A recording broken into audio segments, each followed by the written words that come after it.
Hello student, मैं रवि सिंह। आपका फिर से स्वागत है मेरा यूट्यूब चैनल CDS में। आज हम कराएंगे आपको बायोलॉजी के टॉप 20 क्वेश्चन। तो चलो शुरू करते हैं। किस विटामिन को हार्मोन भी कहते हैं? Answer vitamin D. तो ऑप्शन सी हो जाएगा, vitamin D. Next question.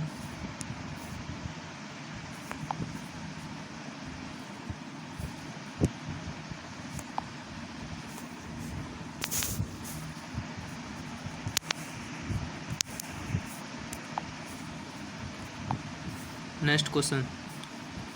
Vitamin D को हार्मोन भी कहा जाता है। मानव मूत्र में विटामिन डी पाया जाता है। मछली के लीवर यकृत में विटामिन डी पाया जाता है। आगे बढ़ते हैं। रेनिन का स्रावण करने वाला अंग है। तो रेनिन का स्रावण करने वाला अंग ऑप्शन बी आंसर। रेनिन का स्रावण करने वाला अंग है अमाशय। तो सही आंसर अमाशय हो जाएगा। रेनिन सेक्रेशन स्टोमक अमाशय द्वारा होता है। किडनी वृक्क मनुष्य में किडनी की संख्या 2 होती है। तो मनुष्य में किडनी की संख्या कितनी होती है? 2। इसमें यूरिया बनता है। किडनी के इकाई को क्या कहते हैं? नेफ्रॉन। किडनी के इकाई को कहते हैं नेफ्रॉन।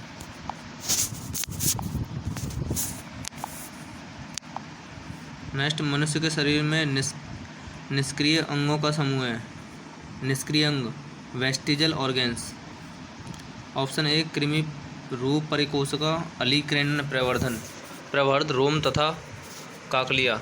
ऑप्शन बी बुद्धि, दांत, स्तन ग्रंथियां, पटेला तथा कॉक्सीबोन। ऑप्शन सी निषेचक पटल, क्रेमी और परिशेषका, कर्ड पेशियां, कॉक्सी अस्थि। ऑप्शन डी रोम, कर्ड पेशियां, पटेला तथा एटलस। तो सही आंसर यहाँ ऑप्शन सी हो जाएगा। निमेषक पटल, कृमि रूप परिकोशिका, कर्ड पेशियां, कॉक्सी अस्थि। तो मनुष्य के शरीर में निष्क्रिय अंगों के समूह हैं निमेषक पहल, कृमि रूप परिशेषिका, कर्ड पेशियां, कॉक्सी अस्थि आदि। वेस्टिजल ऑर्गन अवशेषी अंग या निष्क्रिय अंग वैसे अंग हैं जो हमारे पूर्वजों में कार्य थे, लेकिन अब हमारे शरीर में उनका कोई कार्य नहीं है। ऐसे अंग को वेस्टिजल ऑर्गन्स कहते हैं। पुनरुद्भवन मिलता है। तो पुनरुद्भवन रीजनरेशन, पुनरुद्भवन मतलब रीजनरेशन मिलता है किसमें? ऑप्शन डी प्लेनेरिया में। तो सही आंसर ऑप्शन डी हो जाएगा, प्लेनेरिया में। प्लेनेरिया में रीजनरेशन पुनरुद्भवन की क्रिया को देखने को मिलती है। Next question. समवर्ती अंग एनालोगस ऑर्गन हैं। चमगादड़ के पंख व तितली के पंख। समरूप अंग एनालोगस ऑर्गन चमगादड़ के पंख एवं तितली के अंग हैं। समजात अंग क्या होते हैं? समरूप अंग हो गया समजात अंग। वैसे अंग जो विभिन्न कार्यों के लिए समजात अंग वैसे अंग जो विभिन्न कार्यों के लिए उपयोजित हो जाने के कारण काफ़ी असमान दिखाई देते हैं, परंतु मूल संरचना एवं भ्रूणीय प्रवर्धन में समान होते हैं, समजात अंग कहलाते हैं। एग्जाम्पल सील के फ्लीपर, चमगादड़ के पंख, घोड़े की अगली टांग, बिल्ली का पंजा तथा मनुष्य के हाथ को मौलिक रचना एक जैसी होती है। Next question. तो आते देखते हैं समरूप अंग। समरूप अंग ऐसे अंग जो समान कार्य के उपयोजित हो जाने के कारण समान दिखाई देते हैं, परंतु मूल रचना एवं भ्रूणीय प्रवर्धन में भिन्न होते हैं, समरूप अंग कहलाते हैं। तितली, पक्षियों तथा चमगादड़ के पंख उड़ने का कार्य करते हैं और देखने में एक समान लगते हैं, परंतु इन सभी की उत्पत्ति अलग अलग ढंग से होती है। कौन सी हार्मोनल बीमारी है? हार्मोनल बीमारी ऑप्शन बी घेंगा। घेंगा हार्मोनल बीमारी है। घेंगा आयोडीन की कमी से होता है। थायराइड ग्लैंड से स्रावित थायरोक्साइन हार्मोन की कमी से घेंगा गॉइटर रोग होता है। सर्दी जुकाम यह वायरल डिजीज है। सर्दी जुकाम एक वायरल डिजीज है। ट्यूबेरिक्लोसिस TB क्षय रोग यह रोग माइकोबैक्टीरियम ट्यूबेरिक्लोसिस नामक बैक्टीरिया से होता है। तो TB होता है माइकोबैक्टीरियम ट्यूबेरिक्लोसिस नामक बैक्टीरिया से। बीसीजी की फुल फॉर्म बैसिलस कालमेट ग्वेरिन। तो बीसीजी का टीका लगाया जाता है टीबी में। लेप्रोसी कोढ़ या कुष्ठ माइक्रोबैक्टीरिया लेप्रेस नामक बैक्टीरिया से होता है। इसके रोकथाम के लिए एमडीटी मल्टी ड्रग थेरेपी दवाओं का प्रयोग किया जाता है। डार्विनिज्म है ऑप्शन ए उपार्जित लक्षणों की वंशागति, जनन द्रव्य की निरंतरता, प्राकृतिक चयन और उत्परिवर्तन। डार्विनिज्म है प्राकृतिक चयन। तो डार्विनिज्म क्या है? प्राकृतिक चयन। प्राकृतिक चयन का सिद्धांत डार्विनिज्म है।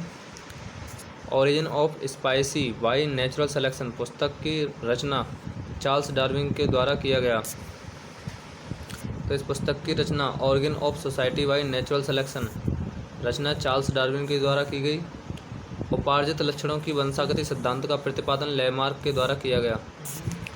लेमार्क ने फिलोसफिक जूलॉजिकल पुस्तक का प्रतिपादन किया। लेमार्क ने फिलोसफिक जूलॉजिकल पुस्तक का प्रतिपादन किया। लेमार्क ने कौन सी पुस्तक का प्रतिपादन किया है? Philosophic zoologic. उत्परिवर्तन म्यूटेशन थेरेपी सिद्धांत ह्यूगो डी वेरीज के द्वारा किया गया। उत्परिवर्तन म्यूटेशन थेरेपी थ्योरी का सिद्धांत किसने दिया है? ह्यूगो डी वेरीज के द्वारा दिया गया। इसके अनुसार जाति की उत्पत्ति अचानक परिवर्तन के कारण होती है। जीवों में अचानक परिवर्तन को उत्परिवर्तन कहते हैं। तो जीनों में अचानक परिवर्तन को उत्परिवर्तन कहते हैं। नेक्स्ट, जब दो जीव साथ रहे हैं तथा एक को लाभ हो तथा दूसरे को कोई लाभ ना हो तो वह क्या कहलाता है? Option D commensalism. यहाँ ऑप्शन डी हो जाएगा कॉमेंसलिज्म।